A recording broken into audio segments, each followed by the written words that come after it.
오늘 은혜 받으실 하나님의 말씀은 여호수아 3장 7절로부터 13절입니다. 구약성경 322면입니다. 여호수아 3장 7절로부터 13절, 구약성경 322면입니다. 우리가 이 말씀을 한 절씩 교독하실 때에 살아계신 하나님의 음성으로 들으시기를 바랍니다. 제가 먼저 7절 읽도록 하겠습니다.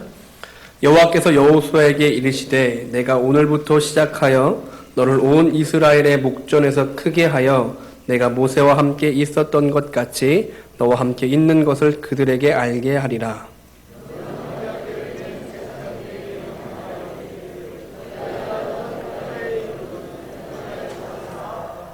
여호수아가 이스라엘 자손에게 이르되 이리 와서 너희의 하나님 여호와의 말씀을 들으라 하고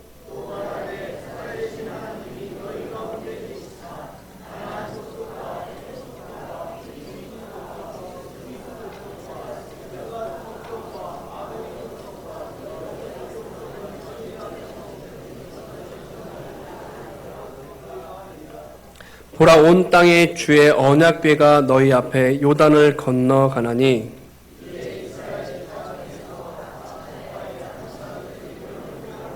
함께 읽습니다. 온 땅의 주 여호와의 궤를 맨 제사장들의 발바닥이 요단물을 밟고 멈추면 요단물 곧 위에서부터 흘러내리던 물이 끊어지고 한 곳에 쌓여 서리라. 아멘. 저 아시지요? 예, 많은 분이 아실 것입니다. 제가 여러 차례 왔으니까요. 우리가 이제 신앙생활을 한번 제대로 해봐야 되겠다 그렇게 작정을 하고 살다가 보면 때때로 우리 하나님이 너무 야속하시다 하는 생각이 들 때가 있습니다. 하나님이 너무 서운할 때가 있지요. 내가 하나님의 아들이라면서, 나는 하나님의 백성이라면서, 하나님이 나와 함께 하신다면서, 내 편이시라면서 죽을 지경에 들어있는 사람을 건져내주기는커녕 오히려 죽을 지경으로 나를 밀어넣는 때가 있는 하나님을 만나기 때문입니다. 하나님을 알고 지내니까 어려움에 빠졌어도 건져내줘야 될 텐데 오히려 다른 사람 안 당하는 어려움 속으로 나를 자꾸 밀어넣는 하나님을 살다 보면 만나기 때문에 그렇습니다. 하나님이 매우 야속합니다. 그리고 하나님이 서운하고 어느 때는 하나님께 대하여 분노가 생기려 할 때도 있습니다. 오늘 우리가 읽은 이 본문 말씀은 얼핏 보아 그런 사건입니다. 8절에 보시면 그렇게 말씀합니다. 너희가 요단 물가에 이르거든 요단에 들어서라. 너희가 요단 물가에 이르거든 요단에 들어서라. 그리고 15절에 가면 요단은 도대체 어떤 곳인가를 말하고 있습니다. 15절에 보시면 요단이 곡식 거두는 시기에는 항상 언덕에 물이 넘쳤다 이 말입니다. 요단에 이르거든 요단에 들어서라. 그리고 요단은 어디냐면 물이 언덕까지 차서, 지금은 곡식 거두는 때라 집중으로 비가 쏟아지는 때여서 1년 중 가장 수심이 깊을 때란다. 약을 올리는 것도 아니고 요단에 그런 강물에 들어서라고 말씀하시는 것입니다. 요단에 들어서면 어떻게 될까요?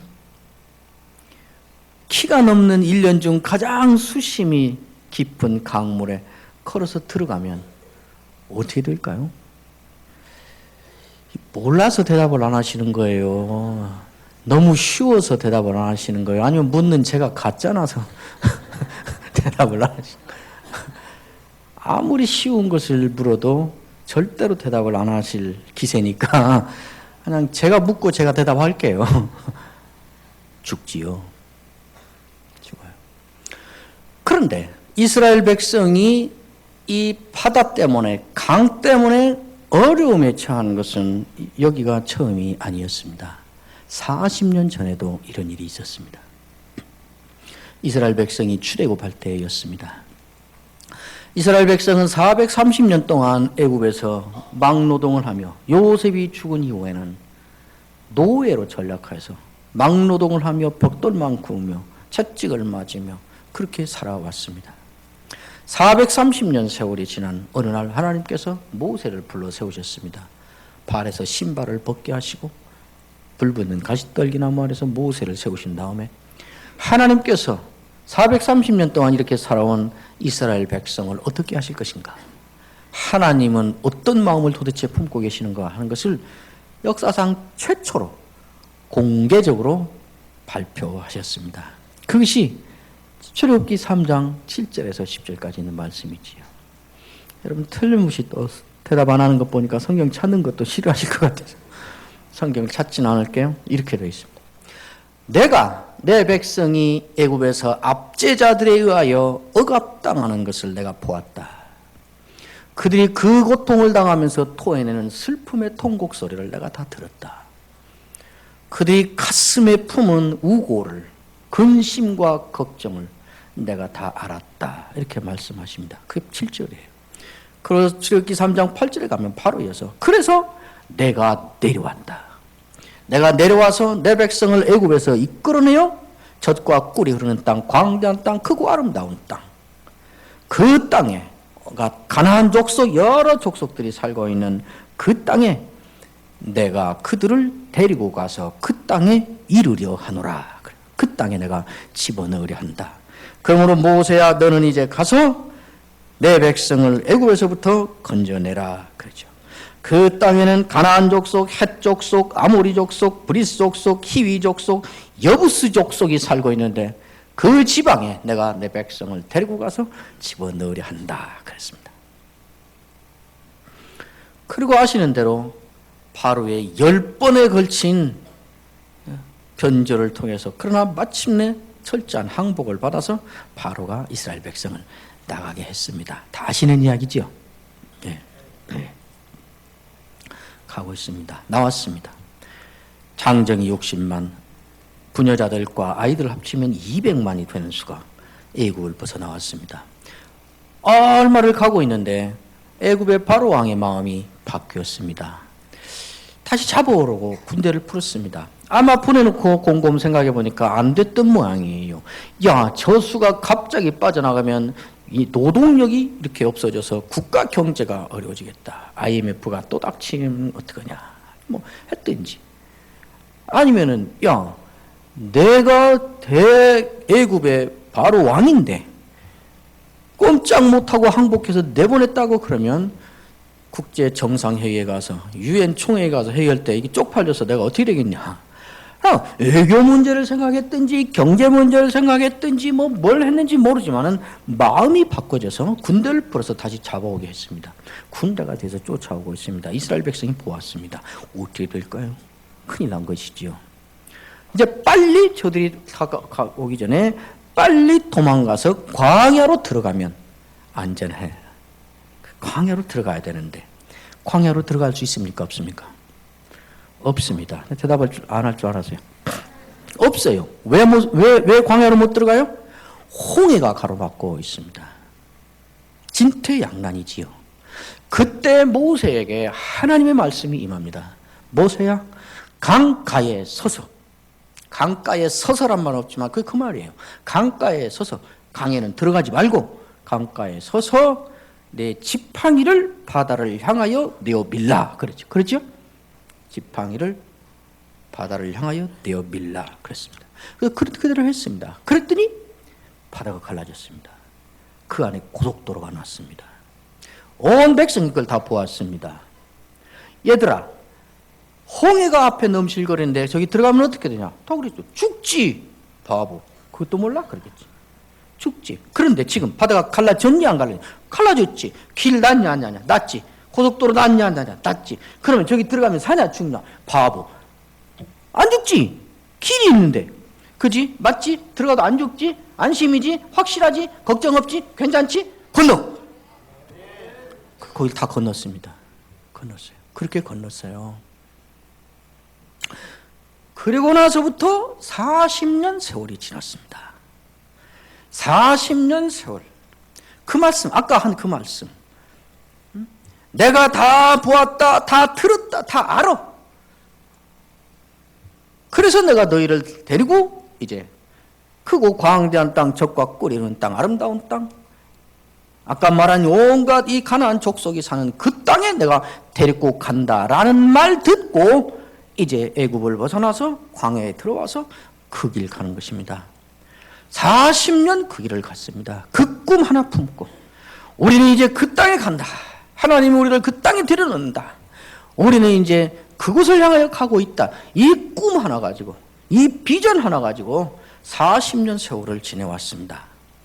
40년 세월 지나고 보니까 그 땅이, 그거 하나 바라보고 쳐다보고 왔던 그 땅이 저 건너편에 있는 거예요. 이제 들어가면 되는 것이에요. 40년 만에 들어갈 수 있어요, 없어요? 예? 진짜 너무한다. 못 들어가요. 왜요? 요단강이 가로막고 있는 것이에요. 복 받으실 거예요, 대답해서. 요단강이 가로막고 있는 거예요. 이 상황에서 하나님이 하시는 말씀인데 이상해졌어요. 하나님이 변심을 하셨어요. 말을 바꿔버리는 거예요. 이때 모세는 죽고 없고 여호수아가 지금 끌고 가고 있는 것인데, 여호수아야, 너는 모세가 했던 걸 본 적이 있지 않느냐? 너도 모세처럼 강가에 서서 지팡이를 요단을 향하여 내어 밀라. 그래야 맞잖아요. 근데 하나님이 변했어요. 여호수아에게 말씀이 많은데 오늘 우리가 읽은 이 말씀이에요. 너희가 요단에 이르거든 요단에 들어서라, 그런 거예요. 그런데 요단은 연중 가장 수심이 깊어서 언덕까지 물이 차 있다. 그래, 들어가면 어떻게 되는 거예요? 죽지요. 죽어요. 물귀신 되는 거죠. 세상 사람들 하는 말로 하면. 그리고 거기서 죽으면 40년간 그거 하나 이뤄보겠다고 걸어온 모든 것이 한순간에 수포로 돌아가고 끝나버리는 것이지요. 그렇지 않겠어요? 하나님은 왜 이렇게 마음을 바꾸신 걸까요? 왜 말을 이렇게 바꿔서 하는 걸까요? 무엇 때문이에요? 하나님의 의도가 있었습니다. 하나님이 확인하고 싶은 것이 있는 거예요. 이 사람들이 애굽을 벗어나올 때는 430년 동안 하나님을 만날 기회가 없었습니다. 고통만 겪고 통곡만 하며 살았습니다. 하나님의 약속을 구체적으로 받은 것이 없었습니다. 하나님이 다 요즘 말로 하면 초신자 중에 초신자란 말이죠. 이제 막 예수 믿은 거나 마찬가지. 아무것도 없고 하나님을 알 수가 없어요. 그냥 믿는다고 말만 했지. 그리고 나 하나님 백성이다 라고 말만 했지. 그게 뭔지 몰라요. 그러니까 하나님이 나오실 때는, 홍해를 건널 때는 다 하나님 해놓으셨어요. 다 하나님이 앞서서 다 해놓으시고, 안심이지? 이제 괜찮지? 틀림없지? 걱정 없지? 불안하지 않지? 괜찮아 가, 이렇게 하시는데, 그런데 40년 광야길을 가면서 이 백성들은 온갖 경험을 다 했습니다. 막노동만 하다 나온 사람들이 이 전투와 광야의 조폭자로 아주 유명한 아말렉 족속의 공격을 받기도 했습니다. 가다가 물이 없어서 죽을 고비를 넘겨보기도 했습니다. 먹을 것이 없어서 고비를 넘겨보기도 했습니다. 밤에는 얼어 죽을 것 같은 경험도 해봤고, 낮에는 너무 더워서 다 죽을 것 같기도 하고, 어느 때는 불만을 쏟아내고 하나님이 세운 종을 막 욕하고 대들기도 해보고, 별별 경험을 다 해봤습니다. 그런데 40년 동안 한 숱한 종류의 경험을 했는데 그 모든 경험들에게 언제나 동일한 똑같은 공통적인 내용은 하나였습니다. 뭔가 하면 하나님을 알아가는 것이었습니다. 그 경험하고 나서 언제나 얻는 것은 하나님에 대한 경험이었습니다. 하나님이 어떻게 위대하신 분인가, 하나님이 어떻게 크신 분인가, 하나님은 어떻게 놀라우신 분인가, 하나님은 어떻게 능력자이신가, 하나님은 얼마나 거룩하신 분이신가, 하나님은 어떻게 우리 편이신가, 하나님은 어떻게 나를 붙잡으시는 분인가, 하나님은 어떻게 나를 죽일 지경이라 몰아넣어서라도 결국은 하나님의 사람으로 나를 만들고야 마는가, 하나님은 얼마나 신실하신 분인가, 하나님은 어떻게 자기가 한 말을 반드시 이루고야 마는가, 이런 거 경험한 거예요. 많이 있잖아요. 만나를 내리는데 그날 먹을 것만 해라. 이틀째 가면 다 썩 없어진다. 실제로 이틀 해봤더니 썩 없어졌잖아요. 하나님 말씀한 대로 반드시 하는 분이라는 거, 이런 걸 다 경험하는 거예요. 그리고 40년이 지난 거예요. 이제 약속의 땅 거기 있는 거예요. 내가 너희를 이끌어내어 그들이 있는 곳, 그 가나안 땅, 젖과 끓이는 땅, 광대한 땅, 그 아름다운 땅, 그 땅으로 내가 너희를 데려가서 들여놓으리라. 이것이 내 약속이다. 그리고 출애굽기를 보시면 지나면서 하나님이 분명한 언약을 세우십니다. 종합적으로 너는 내 백성이 되고 나는 내 하나님이 되리라. 이거 확인하는 거예요. 이 모든 것들이. 나는 하나님의 백성이고 하나님은 나의 하나님이시다. 우리 하나님이다. 너는 내 백성이다 한다면 어떤 경우에도 너는 내 백성에서 내쳐지지 않는다 하는 말이고, 나는 내 하나님이 된다 하는 말은 너는 어떤 처지에서도 내가 너는 책임진다 하는 말이에요. 그거 경험한 거예요. 그리고 지금 이제 40년 지나서 강가에 서게 됐습니다. 저기 있는데 들어갈 수가 없습니다. 이래오신 하나님께서 막판에 갑자기 뭐라기를 들어가. 너희가 요단에 이르거든 요단 물가에 이르거든 요단에 들어서라. 듣는 사람의 입장에서는 어땠을까요? 여러분이 어떻게 들리세요? 죽으라는 거네. 저기 가면 어떻게 돼? 죽는 거지. 죽으면 어떻게 돼? 40년 그거 하나 보자고. 나 그거 하나 이뤄보자고 그렇게 헌신하고 새벽기도 안 빠지고 금식하고 별짓 따면서 하는데 그거 헛거네. 한순간에 끝나는 것이고만 이렇게 가면 이런 마음 들지 않겠어요? 그것인 거예요. 하나님은 왜 이러실까요? 심술이 나신 걸까요? 왜 자기 백성을 이렇게 하는 걸까요? 하나님의 의도는 분명했습니다. 처음에 하나님을 전혀 모를 때는 하나님이 다 해결하시고 안심시키고 하시지만, 그러나 40년 동안 아까 말한 것처럼 하나님이 누구인가, 나는 어떤 약속을 그분께로 받고 살고 있는가, 하나님은 얼마나 크시고 놀라우시고 능력자이시고 위대하시고 거룩하시고 어떤 세력도 하나님을 대적할 수는 없고 그 하나님의 약속을 갖고 지금 거기를 가고 있다. 이제는 네가 나를 어느 정도나 신뢰하고 있는지, 네가 나를 어느 정도나 믿고 있는지 이제는 네가 증거를 내놔. 하나님이 이거 요구하신 것입니다. 구호로가 아니라 믿습니다, 믿습니다, 나는 목숨을 내서라도 주를 따를 것입니다 하는 구호와 결심이 아니라 요단 강에 들어가면 죽는 것이 현실적으로 확실한데, 끝장나는 것이 확실한데, 그래서 저 땅에 들어간다는 것은 100% 불가능하다는 것이 현실적으로 너무 분명한데, 그런데도 하나님이 저 땅을 주신다 그랬으니까 저 땅은 들어간다. 하나님이 나를 저리 집어넣는다 그러셨으니 나는 저기에 들어간다. 그러니 죽을 것 같아 보이지만 여기 들어가도 죽지 않는다. 하나님이 그런 하나님이니까 만약 여기 들어가서 하나님이 죽으라 그런다면 죽는 것도 복이다.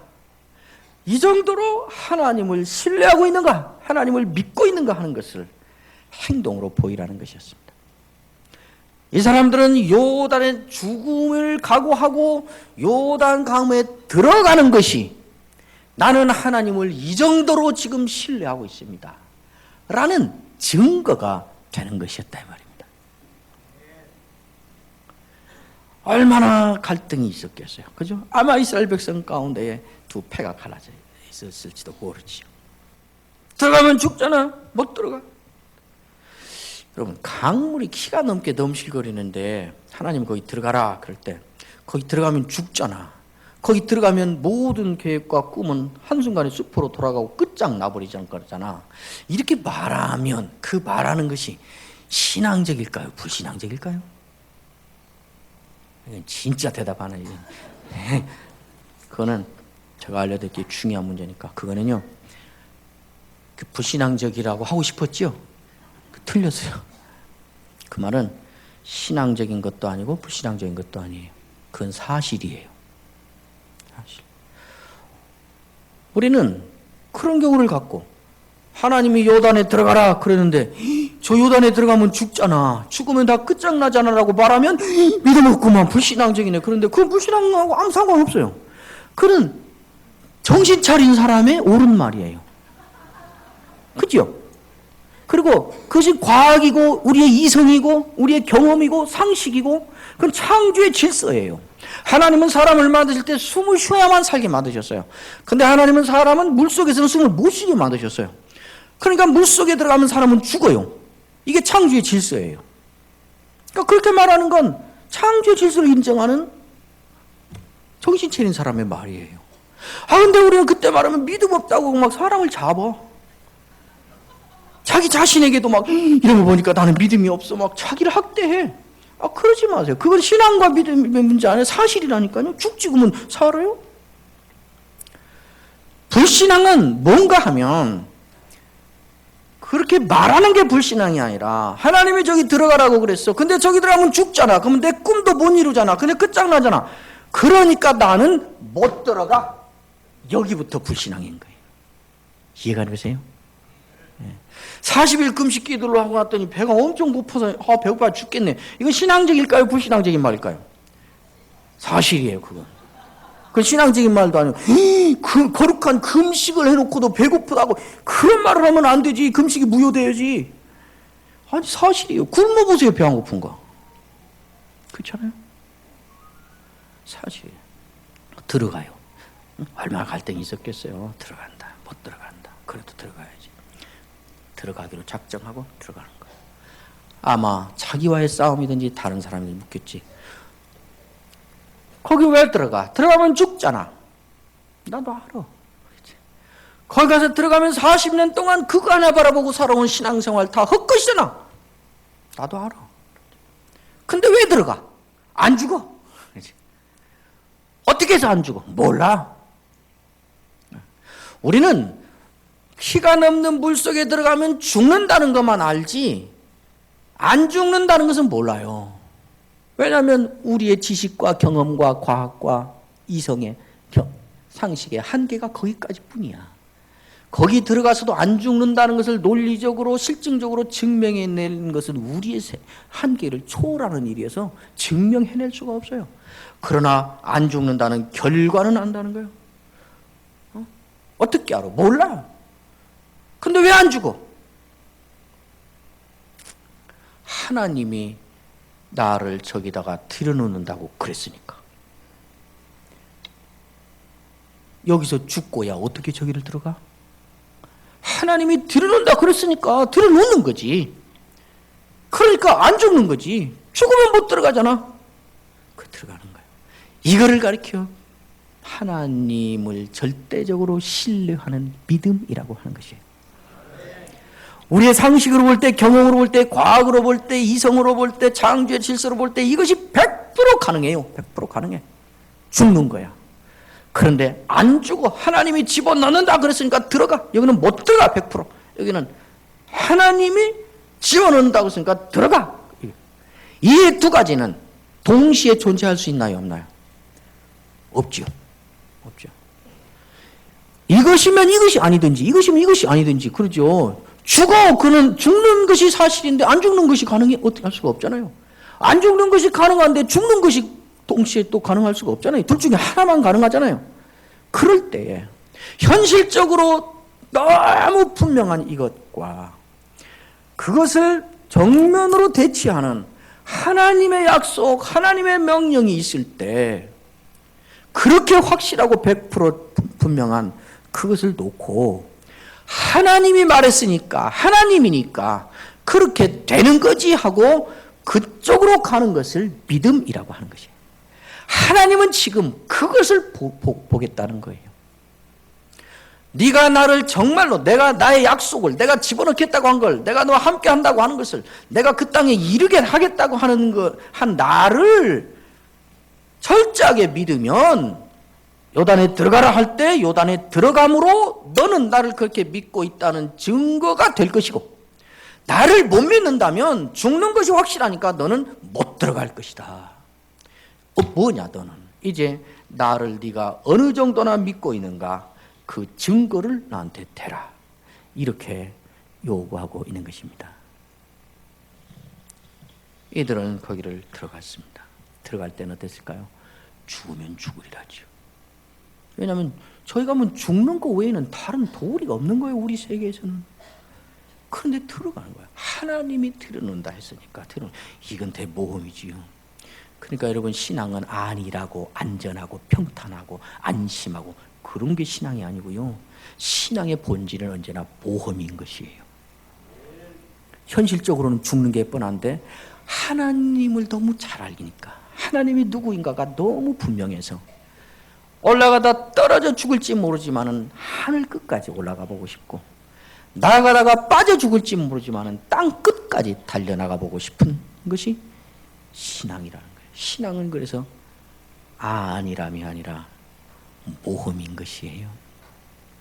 하나님께서는 때때로 우리에게 야속해서가 아니라 심술궂어서가 아니라 우리로 하여금 하나님을 어느 정도나 신뢰하고 있는가를 증명해내도록 우리를 요단 물가에 세우실 때가 있습니다. 우리를 죽을 것 같은 곳에 몰아넣을 때가 있습니다. 여러분, 오해하지 마십시오. 신앙이라고 하는 것은 아무 어려움이 없는 것을 말하는 것이 아닙니다. 우리가 주의 일을 하기 때문에, 신앙의 길을 가기 때문에 다른 사람 다 당하는 고통을 안 당해야 되는 것을 신앙생활 한다고 말하지 않습니다. 오히려 더 당합니다. 불신자와 신자의 차이는 어려움을 우리는 안 당하고 저들은 당하는 것의 차이가 아니고 오히려 신자들이 더 어려움을 더 많이 당하기도 합니다. 차이는 거기에 있지 않아요. 차이는 그런 어려운 상황인데도 요단강에 들어서라는 요단강가의 그런 현실인데도 하나님은 오히려 고통을 주시고 난간으로 몰아붙이시는 데에도 그 길을 가는 데에 신자의 차이가 있습니다. 왜 가게 될까요? 요단의 죽음보다 더 큰 것이 있고, 내가 지금 당하는 고통보다 더 귀한 것이 있고, 내가 지금 당하는 어려움보다 더 확실하고 아름다운 것이 있다는 것을 믿기 때문에 그 길을 가는 것이에요. 고통당하고 죽음당할 때 이 죽음이 끝장이다 생각하면 죽음의 길을 못 가겠지요. 신자에게는 그런 길이 없어서 신자의 길이 아니라니까요. 다윗도 말해요. 사망의 음침한 골짜기를 간다 그러잖아요. 원수들이, 군인이 군대가 둘러서서 난 사람 붙잡아 가려고 군대가 둘러서 포위하고 있는 것과 같은 삶의 현장을 자기는 경험해서 살았다고 시편 23편에 말하잖아요. 어떻게 그 길을 가냐고요. 어떻게 그 고통을 걸머지고 가냐고요. 이것보다 더 귀한 것이 있다. 이것보다 더 높은 것이 있다. 이것보다 더 확실한 것이 있다. 그게 뭐예요? 하나님이신 거예요. 하나님의 약속인 것이에요. 그래서 여호수아는 자꾸 이들을 불러놓고 여호와께서 이렇게 말씀하셨다. 그리고 백성들아 다 이리 와서 들으라. 그래요? 다 이리 와서 들으라. 8절에. 9절에. 이리 와서 들으라. 너희 하나님의 말씀이다. 그리고는 얘기해요. 그리고는 그 10절에 말하기를 살아계신 하나님이 너희 가운데 계시다. 가나안 족속, 헷 족속, 히위 족속, 브리스 족속, 길가스 족속, 아모리 족속, 여부스 족속을 너희 앞에서 반드시 쫓아내실 것이다. 여기서 많이 들은 말이지요. 40년 전에 약속하실 때 했던 그 말을 그대로 여호수아가 40년 후에 그대로 옮겨놓고 그 말하고 있습니다. 하나님의 언약을 기억하라는 것이지요. 지금 그 언약은 수포로 돌아가는 것이 현실적으로는 100% 확실한데 그것은 이제 실현 불가능하지요. 지금 강물에 들어가면 다 죽는데 이 강물 때문에 건너갈 수 없는데 이 족속들이 사는 곳에 들어놓겠다는 40년 전에 그 말이 무슨 의미가 있어요? 그렇게 말해야 되는 현실에서 여호수아는 그때 말을 다시 끌고 오고 있다고요. 40년 전에 이 길을 시작하는 첫 출발점에서 하나님이 하셨던 그 언약을 너희들이 믿는 거냐 안 믿는 거냐. 현실이 이러하니까 그것이 없어진 거냐? 그것이 있기 때문에 현실이 이러해도 이것이 확실한 거냐? 이걸 결판지으라고 하는 것이에요. 하나님의 언약을 현실적인 실현의 가능성에 의해서가 아니라 하나님이 그 말을 하셨다.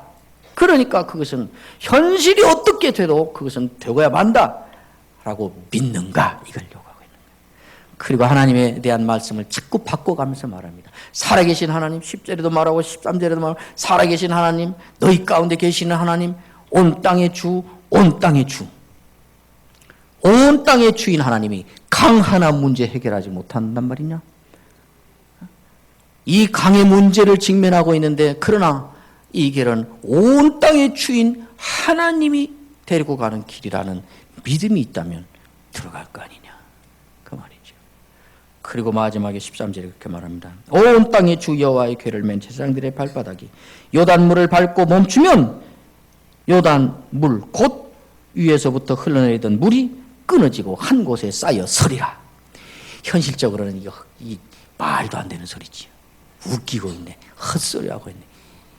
그래야 될 만한 말이 주어지고 있단 말이지요. 지금 죽어가고 있는데 여러분, 너 안 죽어, 말 같지 않은 소리 하고 있네. 그럴 상황이란 말이죠. 그런 상황에 주면서 이 말을 믿는가 안 믿는가를 결단하라는 것이에요. 하나님의 언약에 대한 믿음, 하나님이 어떤 분이신가에 대한 믿음, 하나님이 주시고 있는 말씀에 대한 믿음, 그것에 대하여 믿는가? 믿는다면 그것을 믿고 있다는 증거로 내놓아야 될 것이 뭔가? 요단에 들어가라는 것이에요. 요단에 들어갔습니다. 들어가니까 죽었다 생각하고 들어간 거죠. 죽음으로 순종하자. 그리고 들어간 거죠. 강물이 갈라졌습니다. 기적이 일어났습니다. 홍해는 갈라놓고 확인하고 두드려보고 안심하고 건넜고, 요단은 가르면서 건너갔습니다. 들어가서 하나님이 요구한 것이 그것이었습니다. 하나님께서는 이스라엘 백성들을, 여기 건넌 사람들을, 장부에는, 하나님의 장부에는 이들은 다 목숨을 내놓고 죽어서 순종했다, 이렇게 썼을 거예요. 하나님은 이들이 죽은 것으로 인정을 하셨다고요. 목숨을 내놓고, 하나님의 믿음으로 목숨을 내놓고 순종한 것으로 인정을 하셨다고요. 그러나 실제로는 죽지 않게 하셨다고요. 아브라함이 이삭을 바칠 때 그랬잖아요. 아브라함아, 아브라함아, 그 아이에게 내 손을 대지 말라. 그 아이에게 아무 일도 하지 말라. 칼을 내려치는 순간에야 그랬어요. 그전에는 가만히 계시다가. 그리고 히브리서는 나중에 뭐라 그래요? 아브라함은 그 아들 이삭을 죽은 자 가운데서 도로 받았느니라. 이삭은 아브라함이 죽인 것으로 장부는 정리하시고, 실제로는 죽이지 않았다. 그죠? 기적을 베풀었습니다. 이것이 예수 믿는 재미입니다.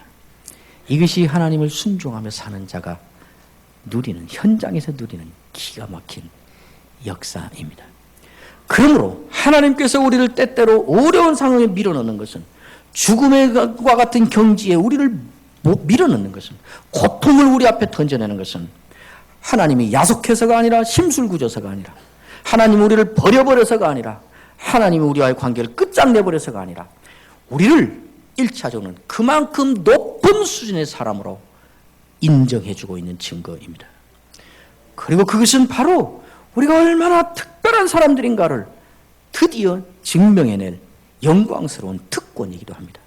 신자만이 그 길을 갈 수가 있습니다. 신자만이 그 일을 할 수 있습니다. 죽으로 들어가는데도 찬송을 부르는 이런 종자가 신자 외에는 어디에도 없습니다. 고통을 당하면서도 그걸 걸머지고 오히려 감사하다고 하면서, 내가 앞으로 가도 그가 아니 계시고 뒤로 가도 그를 배울 수가 없구나, 그가 내 옆에서 일하시나 만날 수가 없고 오른편으로 돌이키시나 그를 배울 수가 없구나, 그러나 나의 가는 길을 오직 그가 하시나니 그가 나를 단련하신 후에는 내가 정금같이 나오리라. 죽을 지경이고 소망도 없고 아무것도 없어. 그러나 한 가지 분명히 하는 거 있어. 결과는 잘 된다는 거야, 이거죠. 이 하나님에 대한 믿음인 것이죠. 그러므로 기독교의 순종은 권위와 결부되어 있는 것이 아닙니다. 신뢰와 결부되어 있는 것입니다.